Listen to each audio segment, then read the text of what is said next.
Va a entrar la semana que viene un proyecto de reforma electoral.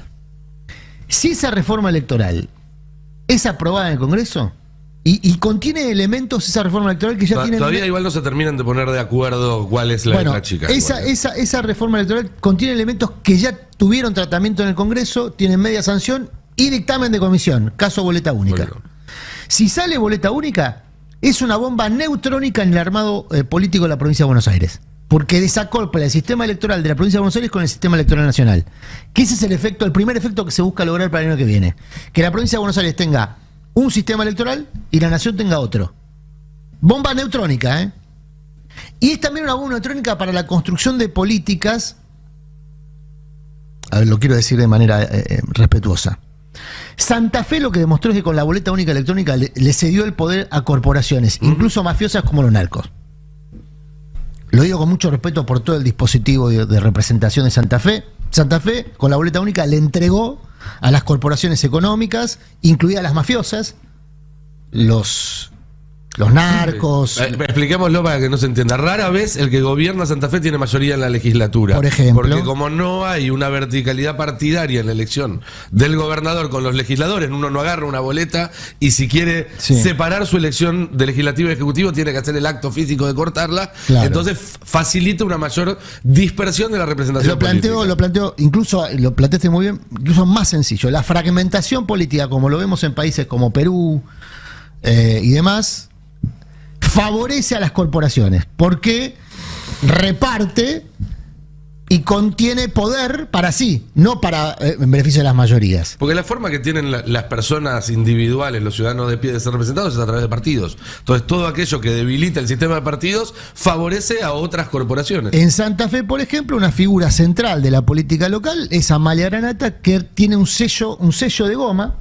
instituido por un señor que crea sellos partidarios y los va poniendo a competencia en distintas jurisdicciones. Un señor que hace acuerdos con Milei o con el peronismo, con quien sea. Bueno, ese esquema, que en su momento casi lo pone a Miguel del Cel como gobernador de la provincia de Buenos Aires, el susto que tenían todos cuando casi... Yo estaba esa noche en Rosario. Bueno, el susto que tenían cuando el propio del Cel estaba asustadísimo la posibilidad de ser gobernador porque no tenía esa pretensión. Tenía la pretensión de utilizar la fragmentación política de la provincia. Bueno, ese escenario, que es la... Ojo, porque ese escenario es la cuna de la violencia, todo lo que vemos en Santa Fe es hecho, Adrián, de ese escenario electoral. El debate que se está dando hoy por la letra chica del proyecto de reforma electoral en la parte de lo que hace a boleta única es si se va a utilizar el modelo de Santa Fe o el modelo de Córdoba. ¿Cuál es la principal diferencia? Que en el modelo de Córdoba, en la primera columna de la boleta única, hay un coso que si haces tic, votás por todas las categorías. Te permite elegir una tira completa. Bueno, se está debatiendo eso, entre otras cuestiones. Eso va a ser clave, porque el gobierno ve en eso una posibilidad de fortalecerse electoralmente en el año que viene, naturalmente, pues la fragmentación le sirve a un gobierno que tiene poca representación propia, y al mismo tiempo es cederle definitivamente la democracia a las corporaciones. En un territorio, dicho con mucho respeto, que no es Santa Fe, la provincia de Buenos Aires. Y ahora que aprendieron, evidentemente, y van mandando de a una este tipo de reformas, muchas de ellas además sin pasar por el Congreso, gracias a las facultades que le aprobó el propio Congreso, pareciera que no hay manera de frenarlo. Pero está bien lo que hace el gobierno. Sí, claro. Gobernando. El problema es la oposición. Sí. No, y qué envidia, ¿no? Qué envidia y qué pavor, las dos cosas. Porque gobiernan, que haber desaprovechado la oportunidad de gobernar, ¿no? Claro, de ir de a un tema. Yo recuerdo a esta oposición gobernando que tiraba un tema y hasta que no cerraba ese tema no avanzaba con otro. No, incluso con marcha y contramarcha. El caso de Vicentín como paradigma de eso, ¿no? Venimos, vamos de costado, lo erosionamos nosotros mismos. Hay un verbo incluso, albertearla. Me parece que es un aprendizaje para el futuro. Un gobierno de signo nacional y popular va a tener que gobernar o va a ser seguramente barrido por las circunstancias, no en términos históricos, en términos presentes, porque también se genera una impronta. Esto que vos estás describiendo es una impronta de gestión. Sí, claro. Es una... Y es de hecho un aprendizaje, porque es una gestión que no empezó así. Empezó con otra táctica que era mandar grandes paquetes Claro. y todo, y se dio cuenta que le costaba y que había logrado sacar un par raspando, Claro. y que si seguía con la misma tónica se iba a chocar contra una pared. Y No, y entonces después se pudo adaptar. le encontró el punto a la oposición, le encontró el punto a los gobernadores para sacarles cosas, le encontró el punto a los legisladores, recogió el CBU de todos y fue aceitando procesos. Ahora, yo tengo la sensación de que nosotros estamos asumiendo que este proceso, buen día a todos, Buen día. va a generar un grado de aprendizaje, o debería virtuosamente generar, si hay que rescatar algo, generar un proceso de aprendizaje en la dirigencia, cuando desde mi punto de vista la dirigencia lo que está asumiendo es que este proceso va a generar un marco de aprendizaje para la población. En el sentido de, ¿vieron? No lo hagan nunca más eso. Es decir, a mí me parece que está Puede ser. disociado. ¿Nunca más qué? No hagan nunca más votar a loquitos. Ah, bueno. Pero, hay a ver, suerte con algunos eso, dirigentes si vos- y dirigentas que piensan eso, sí. vayamos a cualquiera de las instituciones que hoy deberían estar plantadas frente al gobierno, frente a frente, y no lo están haciendo deliberadamente, o no lo están haciendo con el volumen político que uno esperaría. Partidos de la oposición, en particular el peronismo, en particular dentro del peronismo el kirchnerismo, el sindicalismo organizado, en particular la CGT, los movimientos sociales, en particular aquellos que están más ligados al kirchnerismo. Yo no les estoy pidiendo hacer una revolución todos los días, pero uno quizás asume, piensa, cree que deberían tener una posición mucho más beligerante frente a este gobierno, que todos los días nos condena con más firmeza a un proceso de ruina económica. Cuando vos hablas con cualquiera de esos actores, sobrevuela la idea de que, bueno, es lo que se votó. Y tarde o temprano, digamos, la cara optimista de esto es lo que se votó es, la van a chocar. No necesitan de nosotros para chocarla. La van a chocar muy pronto y va a quedar cabalmente demostrado que ese no es el camino y vamos a volver nosotros. Pero, a ver, para poner un ejemplo claro, y después, Canda, hablamos un poco de la economía y de cómo evolucionó. Pero si uno hoy se pone un rato a trabajar en un motor de búsqueda en Google, va a encontrar más críticas a este gobierno de Domingo Cavallo que del último candidato del peronismo. Va a encontrar más críticas de Domingo Cavallo que de Cristina Fernández de Kirchner. Digo, para decir dos nombres y que no digan, no, vos estás en contra de tal o de cual.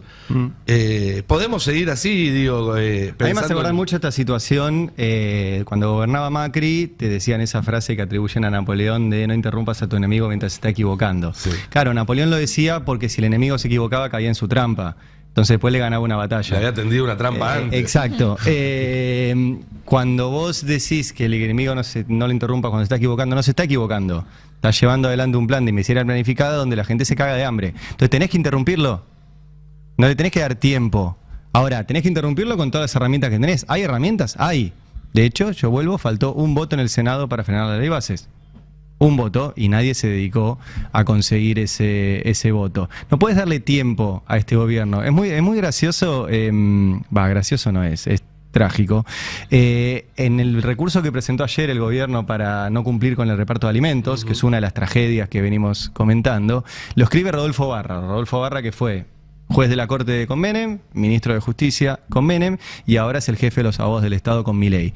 Y el tipo dice dos cosas. Primero dice que repartir alimentos afectaría de forma negativa, lo cual es bastante curioso. Pero pone el argumento de la oposición. Dice, el tiempo dirá si fueron correctas o incorrectas las decisiones que se tomaron de no repartir los alimentos.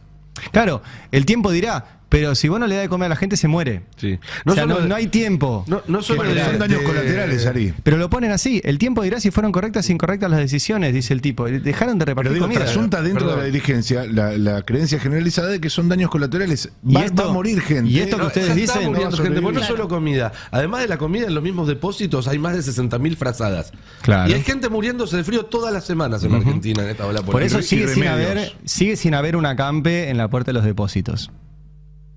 O sea, no fue ni un diputado, ni un senador, ni un dirigente político, ni un ex candidato presidencial a la puerta de los depósitos donde está la comida y las frazadas.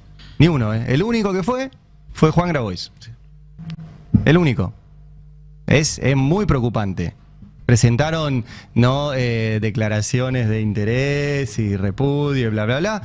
Y no fueron a tocar la puerta al galpón. ¿Dónde está eso? Perdón. No, y ahí me parece importante que no es, más que daño colateral es una planificación del daño. Lo que se ve en esta recesión económica y ahora que estamos hablando mucho del mundo de las finanzas y de la respuesta de los mercados financieros, nos olvidamos de que la recesión sigue avanzando y se profundiza y se ve en los números de la industria y ya nadie habla de recuperación, de eso que se decía de la recuperación en B, ya no se habla ni de U ni de nada porque seguimos en caída. Entonces el poder de daño que tienen desde el gobierno es muy alto y siempre es más difícil reconstruir que destruir en términos económicos. Entonces, si bien sigue teniendo apoyo este gobierno y es algo sorprendente, de hecho hoy lo hablábamos con Timerman, como bueno, sorprende que siga teniendo apoyo con el nivel de recesión y de caída del consumo. Vemos en pantalla la caída en los supermercados en junio, que más allá del 12,5% interanual, interesa ver la variación mensual, ¿no? En esto de, bueno, ver cómo va siguiendo mes a mes, si se recompone efectivamente esa venta de supermercados, venta de productos de primera necesidad, y lo que vemos es que se profundiza la caída, o sea que en junio, de nuevo, las personas están comprando menos de lo que compraban en mayo y muchísimo menos, un 12,5% menos que lo que compraban el año pasado.